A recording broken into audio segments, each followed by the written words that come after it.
Why many people cannot heal because their entire social life is built around their pain. The provocative exposure. What happens when your wounds become the main thing connecting you to other people? Many individuals secretly fear healing because their friendships, conversations, identity, and emotional validation are all rooted in shared suffering. If pain built your community, freedom can feel terrifying because healing threatens the very relationships keeping you emotionally comfortable.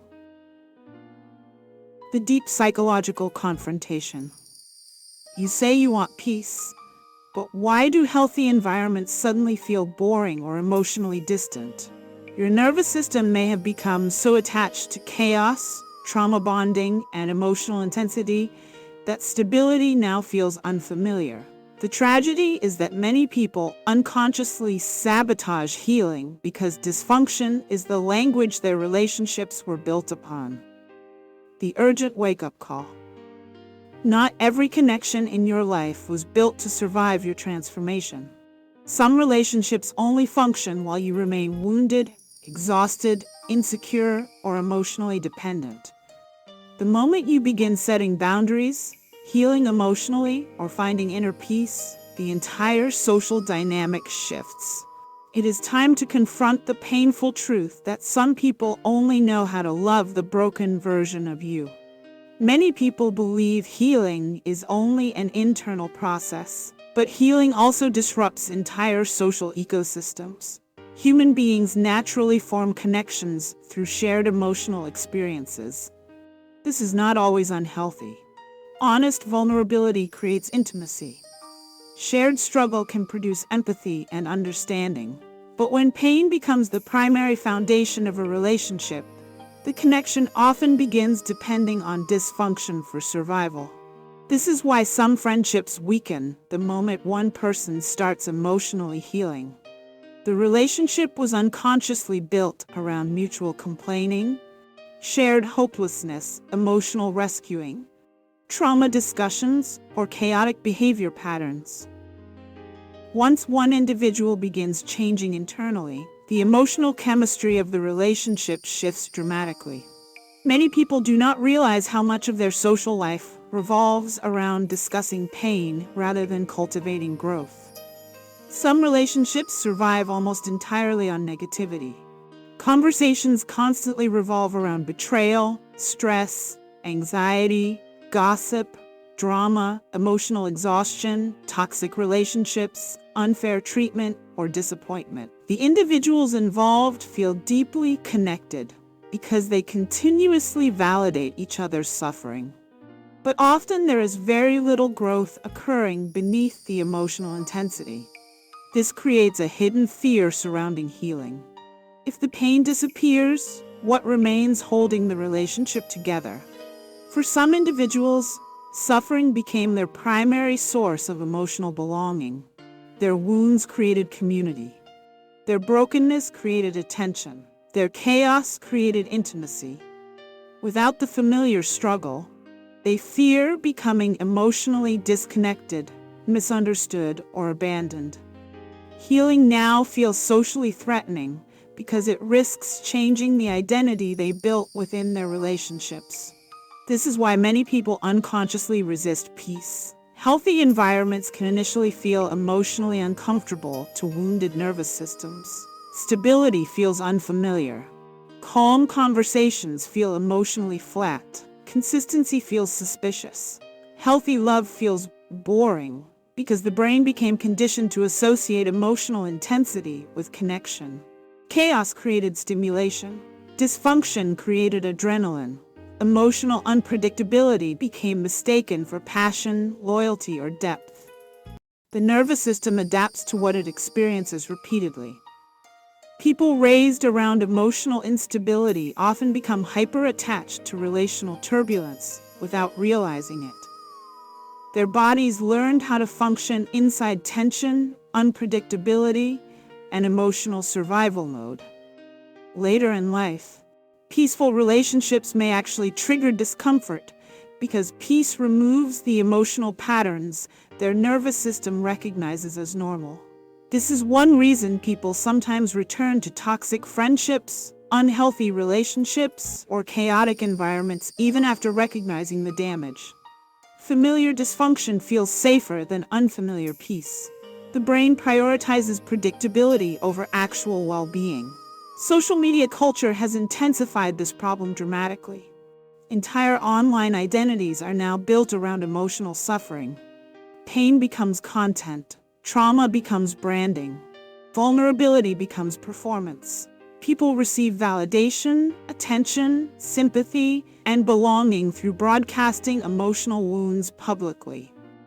While honesty is important, there is danger when identity becomes permanently attached to brokenness.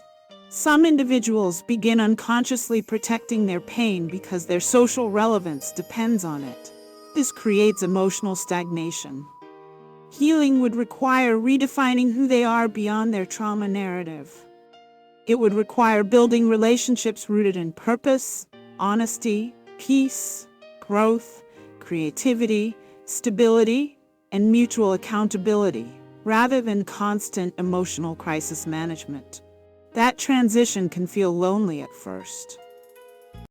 One of the hardest parts of healing is realizing that some people connected with your wounds, but not your wholeness. They understood your survival mode, but became uncomfortable with your boundaries. They accepted your insecurity, but resisted your confidence. They supported you while you stayed emotionally dependent, but withdrew once you became stronger internally. This does not always make them evil.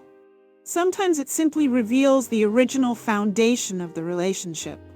Healing changes relational dynamics because healed people stop participating in emotional cycles that once maintained unhealthy connections.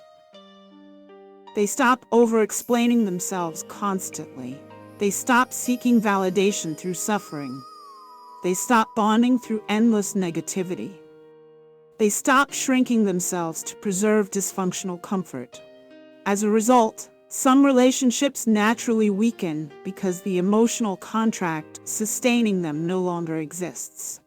This stage feels painful because healing often creates temporary social grief. The individual realizes that certain connections were sustained more by mutual wounds than genuine alignment. Conversations begin feeling different. Priorities shift. Emotional tolerance changes. The person starts craving honesty, peace, accountability, depth, and emotional safety instead of constant intensity. Unfortunately, this growth can trigger resistance from others. Some people become uncomfortable when you heal because your transformation exposes their unwillingness to confront their own pain. Your boundaries highlight their dysfunction. Your peace interrupts the emotional patterns they depended on. Your growth removes the version of you they felt most comfortable controlling or relating to. This is why some individuals subtly pressure healed people back into old emotional roles. They may accuse them of changing, becoming distant, acting different, or abandoning the friendship. In reality, the healed person is simply no longer participating in patterns that were destroying them internally.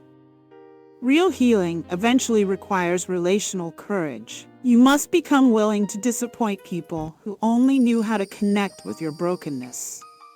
You must become willing to feel temporary loneliness while building healthier emotional foundations. You must learn how to form relationships centered around truth, peace, accountability, creativity, growth, faith, and emotional maturity instead of shared dysfunction alone. This process often feels emotionally disorienting because wounded identities naturally attract wounded dynamics. Once healing begins, the old emotional ecosystem starts collapsing. But collapse is not always destruction. Sometimes it is necessary reconstruction. The beautiful reality is that healthy connection becomes possible once pain is no longer the center of your identity. You begin experiencing relationships where conversations are not fueled entirely by crisis. You stop needing chaos to feel emotionally connected. You learn how to experience calmness without assuming something is missing. Most importantly, you stop needing suffering to prove your depth. Beloved, healing may cost you relationships built around your wounds, but it will introduce you to connections rooted in truth instead of survival. Not everyone will understand the healed version of you, because some people only knew how to love you through shared pain. But you were never created to spend your entire life emotionally trapped inside cycles that keep your wounds alive for the comfort of others. Yahweh did not create you merely to survive your pain publicly while secretly remaining imprisoned by it internally. He created you for wholeness. And sometimes wholeness begins the moment you stop building your identity and your relationships around the very suffering you are praying to be free from.